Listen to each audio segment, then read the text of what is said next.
Cable rear delt flies. This is like literally my favorite movement to specifically target my rear delts, because again, the bigger those are, the more 3D look you have, and the wider and bigger you look, right, with that V shape.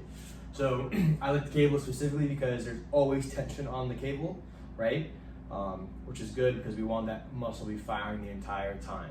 How it varies is we want the cable to be aligned at the height of your shoulder. Okay, so for me, this is like the height of my shoulder. Again, every cable machine is different. This one moves a little bit. So for this, I want to create a big going out and around motion to really target that shoulder. So I want to make sure for this, at least, because this one moves, I want to make sure this is all the way out to really pull out and around. Okay, for here, I'll either grab the top, so I want a slight forward lean. And again, I'm thinking about going out and around. I don't need to go all the way back, right? Because if I go all the way back, it turns into a trap movement and a scapular movement. We're just focusing on the rear delt here. So I'm just going here. And until I really feel like the max, for me, it's max tension is right here. I'll stand this way so maybe you can see a little better. So I'm going out, like right here, right to like where my arm would be almost completely straight.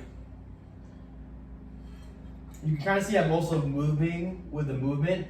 As I go in, I'm pushing back. As I pull, I'm pulling a little bit forward, pulling back with it, going forward for the stretch, pulling back, going forward with the stretch. Again, you want to create the most out and around as possible to really emphasize that stretch on the rear delt and really get it firing. There isn't really much variation besides playing with the height of it. I like to just specifically grab onto the ball because I feel like if I go with the handle, it's a little bit different. And again, if I go like this, that's really, you can see the difference. If I go like that, it's kind of my whole shoulder. If I go like this, it's really going on. It's kind of, you see the whole shoulder, right? If I go like this, you can see it just specifically works on the rear delt. So that's the reason I play around with the hand positioning. I go like that, neutral, okay? This is my favorite movement. Hopefully it's your favorite movement too. It's a good pump, it's hard. I make all my clients do because it sucks, but it's good. So chase that pump.